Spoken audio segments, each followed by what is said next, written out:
Jack Daniels, നമ്മുടെ J D. പക്ഷേ എന്താണ് ഈ ഓൾഡ് നമ്പർ 7? ഇത് ടെക്നിക്കലി ഒരു ബേർബൻ അല്ല, ഇതൊരു ടെനസി വിസ്കിയാണ്. ഈ സ്ക്വയർ ബ്ലാക്ക് കളർ ഷേപ്പ് ബോട്ടിൽ ഒരു ഐക്കോണിക് സാധനം തന്നെയാണ് അല്ലേ. ടെനസിയിൽ 1860 ജാസ്പർ ന്യൂട്ടൺ ജാക്ക് ഡാനിയൽ കണ്ടുപിടിച്ചത്.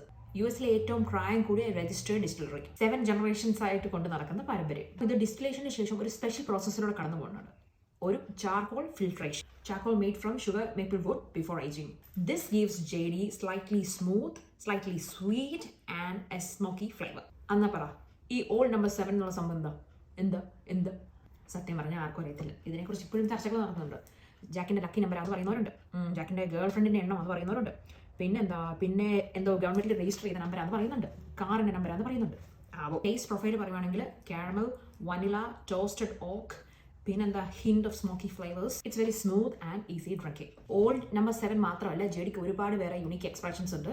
പക്ഷേ ഏറ്റവും കൂടുതൽ പോപ്പുലർ ആയിരിക്കുന്ന നമ്പർ 7 ആണ്. ലൈക്ക് എന്താ പറയുക, people's favourite, like classic or എന്താ പറയുക അഫോർഡബിൾ ആയിട്ടുള്ള ഒരു ഐറ്റം. ഞാനെപ്പോഴും JD ഇഷ്ടപ്പെടുന്നവർക്ക് റെക്കമെൻഡ് ചെയ്യുന്ന വേറെ 3 ഐറ്റം ഉണ്ട്. അത് ഞാൻ അടുത്ത വീഡിയോയിൽ പറയാം. അപ്പം ചിയേഴ്സ്.